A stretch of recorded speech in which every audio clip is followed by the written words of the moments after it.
Every church has that one lady, right? That one lady who has taken it upon herself to be the mother of all the children in the church. The one lady who is going to call you out if she sees you talking in church. She's going to tell your parents if you pass a note. She's going to stare you down if you even fidget just a little bit. Every church pretty much has one, and the one at my church was named Shirley. When I was a little kid, 5, 6, 7 years old, Southern Old Baptist Church down in southeast Arkansas, and we had Miss Shirley. And Miss Shirley was mean. I mean, I ain't gonna lie, I hated Miss Shirley. Shirley was she was the one. She was the one that always would get you in trouble with your parents. The one that she had the death stare.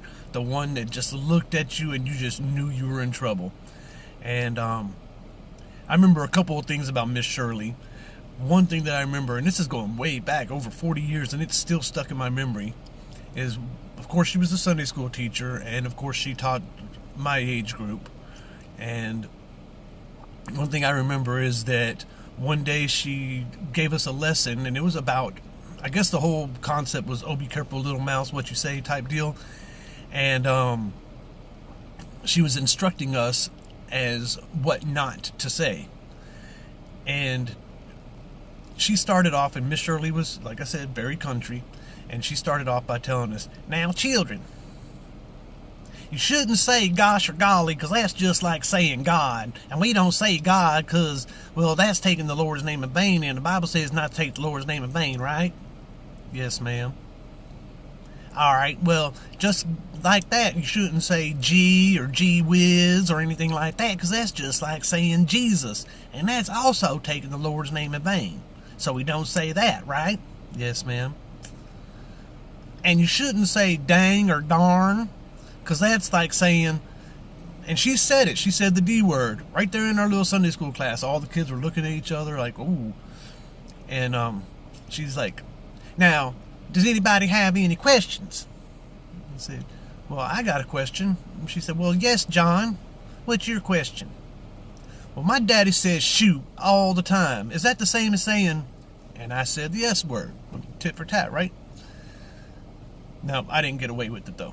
She yoked me up by my ears. She took me out, went and got my dad out of his Sunday school class that he was teaching and told him the whole story. And I got a good old-fashioned Southern Baptist whooping right outside that church building. And the thing is we didn't have any air conditioning, so the windows were all down. All we had was Jesus fans, if y'all remember those. And boy, he wore me out, and I was screaming and crying and everything, and brought me back in and went on the rest of the day. So then we went home, and he gave me the whole lecture, and I can't believe you did that, and you embarrassed me, and blah, blah, blah, blah, blah. So he takes me back to church that night to apologize to Miss Shirley. And I really dreaded it, but I had to do it. So he took me in, and Miss Shirley came up, and he said, John has something he wants to say to you. And I said, yes, ma'am, Miss Shirley, I'm sure sorry about this morning. And I went on and apologized profusely. And she said, well, did you learn something? And I was like, oh, man, did I learn something? I was like, yes, ma'am, I did. She was like, well, what did you learn? Well, she just had to press, didn't she? And I was like, well, I learned that only mean old Sunday school teachers are allowed to cuss in church. That was not the right thing to say. And I got another whooping for that one. And I held it against her. And so I was very happy on Sunday mornings, about once a month, when we sang the good old-fashioned Southern hymn, Whosoever Shirley's Mean to Me. Well, I ripped that one apart. I sang that song so loud. I was so happy to sing it. I was, whosoever Shirley's mean to me, Shirley mean to me. And I would stare her down the whole time I was singing it. She didn't seem to notice. She was singing along like everybody else, just proud of it. She was just proud that she was mean to all these kids. And I was like, it perplexed me. I was like, does she not know that she's the only Shirley in our church? And apparently she knew, but she didn't care.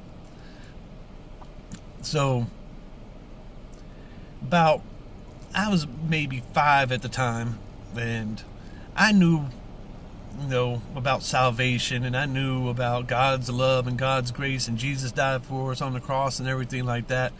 But I waited till I was almost 7 years old to get saved, and finally walked down the aisle and asked, Jesus into my heart. And because I was, young preacher's kid, and we usually get saved at a young age, and I just wouldn't do it. I would drag my feet, and finally my dad asked me, he said, "Son, when are you going to go up and get saved?" And I said, "I don't want to, Daddy." And he said, "Why not?" And I said, "Because surely goodness and mercy will follow me all the rest of the days of my life, and I'm just not prepared for that."